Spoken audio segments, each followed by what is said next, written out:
Assalamualaikum warahmatullahi wabarakatuh. Apa kabarnya anak-anak sekalian? Semoga tetap berada dalam lindungan Allah ya. Tetap sehat, tetap semangat dalam segala aktivitas. Fastabiqul khairat, berlomba-lomba dalam kebaikan. Jadi setiap hari anak-anak harus berbuat baik sebanyak-banyaknya ya. Jangan lupa selalu bersyukur sama Allah supaya kita senantiasa diberikan banyak kenikmatan. Kata Allah kan, kalau kita punya kenikmatan, maka kita harus banyak bersyukur, maka Allah akan tambah kenikmatan itu. Pak, kenikmatan apa sih Pak? Banyak banget ya nikmat yang Allah berikan kepada kita ya, termasuk sehat. Oke anak-anak, dalam hari ini sebelum kita mulai, kita baca doa terlebih dahulu ya. Bismillahirrahmanirrahim. Robbi zidni ilman warzukni fahman. Ya Allah, tambahkanlah ilmuku dan berilah aku pemahaman. Oke, di hari ini kita akan belajar tentang bab selanjutnya, yaitu tentang hari kiamat. Apa yang anak-anak terbayang ketika Bapak mengatakan hari kiamat? Ya, betul. Yang kita bayangkan ketika berbicara tentang hari kiamat adalah segala sesuatu yang Allah ciptakan maka akan hancur ya. Segala sesuatu yang Allah ciptakan, makhluknya, baik itu makhluk hidup ataupun benda mati, semuanya pada hari kiamat akan hancur lebur ya.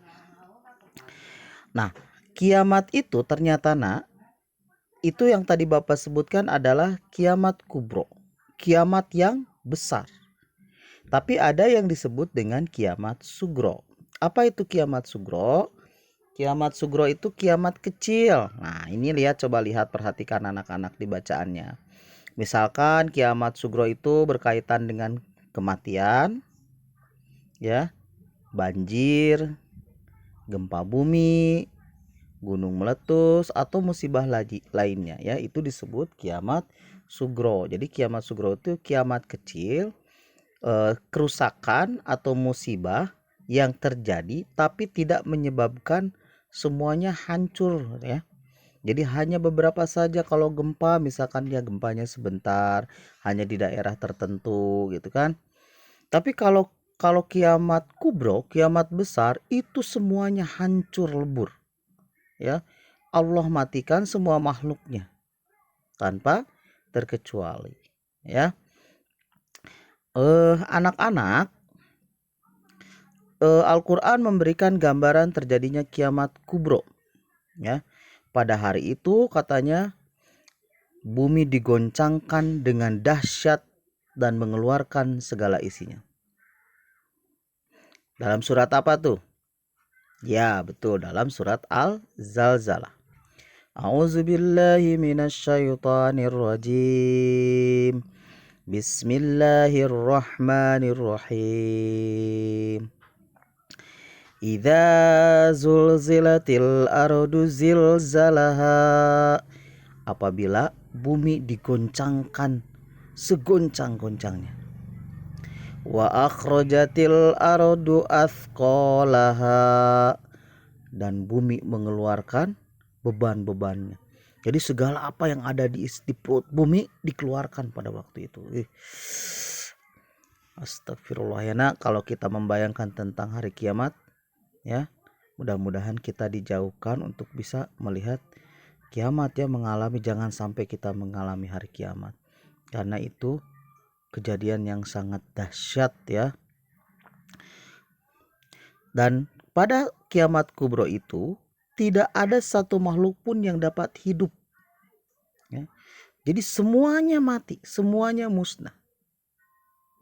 Nah, nanti setelah terjadinya kiamat, maka selanjutnya seluruh makhluk akan dibangkitkan kembali dan memasuki alam yang baru yang kekal, yaitu alam akhirat. Nah, ternyata anak-anak, setelah Allah menghancur luluh lantahkan semuanya, mematikan seluruh makhluk hidup, tidak sampai di sana. Nanti dalam waktu tertentu, dalam waktu selanjutnya, Allah akan membangkitkan kembali seluruh manusia. Bahkan setelah kebangkitan itu, maka kita tidak akan mengalami kematian lagi, karena akan hidupnya adalah kekal di akhirat. Ya, nanti manusia akan mengalami beberapa fase setelah hari kiamat. Nah, nanti kita akan jelaskan lebih lanjut di pertemuan berikutnya. Ini hanya sebagai pembuka saja ya, hanya sebagai pembuka dulu. Nah, nanti kita lanjutkan di pertemuan berikutnya. Anak-anak, untuk hari ini Bapak rasa dicukupkan sekian. Mudah-mudahan anak-anak tetap sehat, tetap kuat, tetap semangat. Oh iya, dan pengumuman untuk hari Rabu kita akan ulangan materi surat Al-Hujurat dan surat Al-Maidah. Sekali lagi, untuk hari Rabu tanggal 9 September 2020 kita akan ulangan berkaitan dengan materi surat Al-Maidah dan surat Al-Hujurat. Oke. Terima kasih anak-anak, sampai ketemu lagi di lain kesempatan ya. Tetap semangat, tetap sehat ya. Assalamualaikum warahmatullahi wabarakatuh. Salam hangat buat orang tuanya.